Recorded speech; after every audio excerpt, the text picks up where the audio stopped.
3 skills of the future and how you can develop them. Number 1, critical thinking. In today's day and age, there are so many complicated problems, and companies are looking at people who can effectively solve them.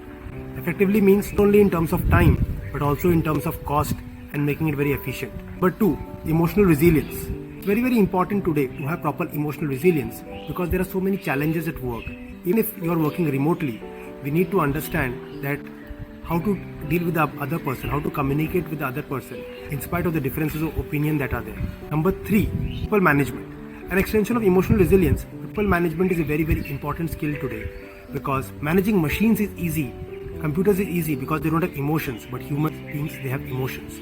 So understanding group psychology, understanding how to resolve conflicts, understanding different personality types, and accordingly interacting and encouraging your workforce can actually go a long way in being a successful future for your organization.